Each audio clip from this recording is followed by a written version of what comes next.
Você já parou pra pensar que você convive diariamente com uma parte sua da qual tenta constantemente negociar coisas que, em sua maioria, são ruins com você? As pessoas são ruins e eu odeio todas elas. Eu não quero confiar nessa pessoa, eu vou fazer algo pra sair por cima nessa situação. Eu não quero ficar mal. Eu não quero perder. Entendeu o que eu quis dizer? Nossa mente meio que tem uma voz que tenta a todo custo puxar a gente pro lado mais obscuro do convívio. Alguns podem até dizer que isso é obra do demônio, e por que eu negaria isso? Faz sentido até. Mas se eu fosse explicar isso de maneira mais pragmática, então eu definiria que sua mente tem várias versões de você, da qual estão a todo momento tentando ganhar uma guerra da qual cabe a você botar tal ordem na casa. Casa essa regida por 4 pessoas. O ID, que busca o prazer imediato e impossível. O ego, que age como um mediador, equilibrando o ID com a realidade. O superego, que representa a sua moral, valores e regras sociais, seja lá qual forem elas. E por último, e não menos importante, temos o você, que é a junção de tudo isso. Mas como todo bom ser humano, você acaba tendo o dominante, mesmo que de modo inconsciente. Sendo essa a provável falha principal na conversação que temos com nós mesmos. Por muitas das vezes, nosso ID acaba transformando as nossas ações em ações questionáveis, mesmo por causa de uma incapacidade própria de conseguir tratar nossos desejos egoístas de uma forma justa e prática. Vejo que pessoas magoam algumas pessoas que amam e que as amam de volta simplesmente por não saberem se resolver, por terem negligenciado tanto essa voz interior. Enquanto isso, o ego, em vez de servir como mediador imparcial sobre os desejos do ID, acaba se tornando apenas um cúmplice que, com um mínimo de deslize, acaba levando o superego junto.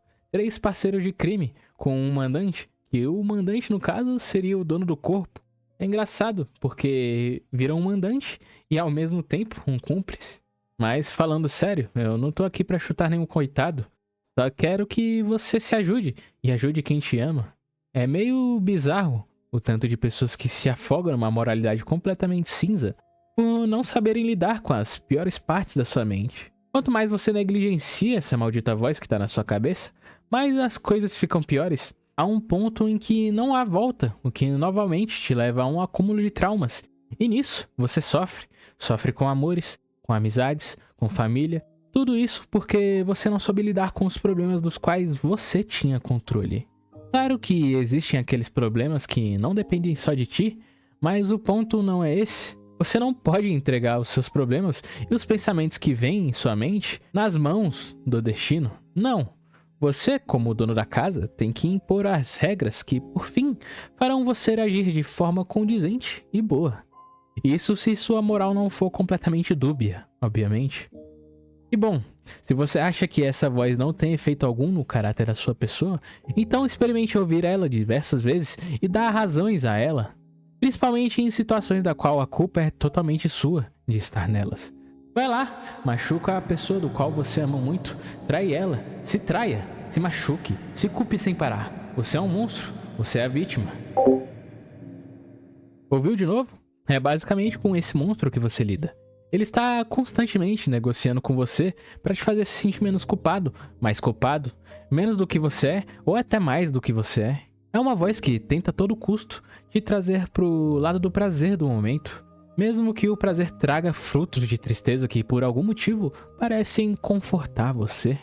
Mas a pergunta que te faço é: quando você retoma consciência em algum momento e finalmente toma ciência do que você fez, faz ou vai fazer, o que sobra além do arrependimento? Você teve tantas e tantas chances de consertar tudo, e mesmo assim segue errando, porque você é completamente controlado por uma voz que só quer te fazer um bem passageiro. Todos nós temos um monstro dentro do nosso corpo, mas cabe a nós domarmos esse monstro e acalmarmos ele sempre que possível. Acho que um bom exemplo disso é o White com o Ichigo. White, por sua vez, quer fazer o bem ao Ichigo, lhe dando poder e muita habilidade em combate. Só que, em troca disso, Ele meio que vira um monstro descontrolado, capaz de machucar até aqueles que ele ama. E no nosso contraponto, temos o dono do corpo, que no caso seria o próprio Ichigo. Ele quer poder, mas ele quer poder justamente para proteger aqueles que ele ama, e então nisso, ele não se rende ao seu monstro interior de maneira completa. É louco, né? Vemos até que em alguns momentos, o White ajuda Ichigo, porque Ichigo sabe justamente controlar esse monstro interior dele. Até porque o cavaleiro, que não tem controle sobre sua montaria, não é digno de montá-la. Então tenha controle sobre si. Não só para fazer o bem a você mesmo, mas para se tornar justamente aquela pessoa que faz o bem às pessoas das quais você ama.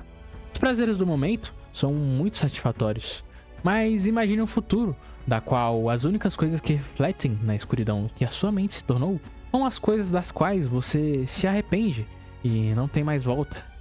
Quem segue errando pela vida inteira, uma hora é cobrado por isso, é cobrado pelos seus atos. E olha, eu não quero que sua alma morra por isso. Então faz um pequeno favor pra mim aí, pessoa que tá ouvindo isso agora. Pense sobre tudo o que você anda fazendo e se você poderá viver bem assim. Sua mente pode te dizer milhares de coisas, mas no fim, quem vai decidir se você é essas coisas vai ser você mesmo. Perdoe aqueles que se arrependem verdadeiramente. Perdoe você mesmo pelos seus atos que afetam você ou aqueles ao seu redor. E também se desculpe. E desculpe com aqueles que fizeram muito por você. Você não é um monstro. Você é um ser humano.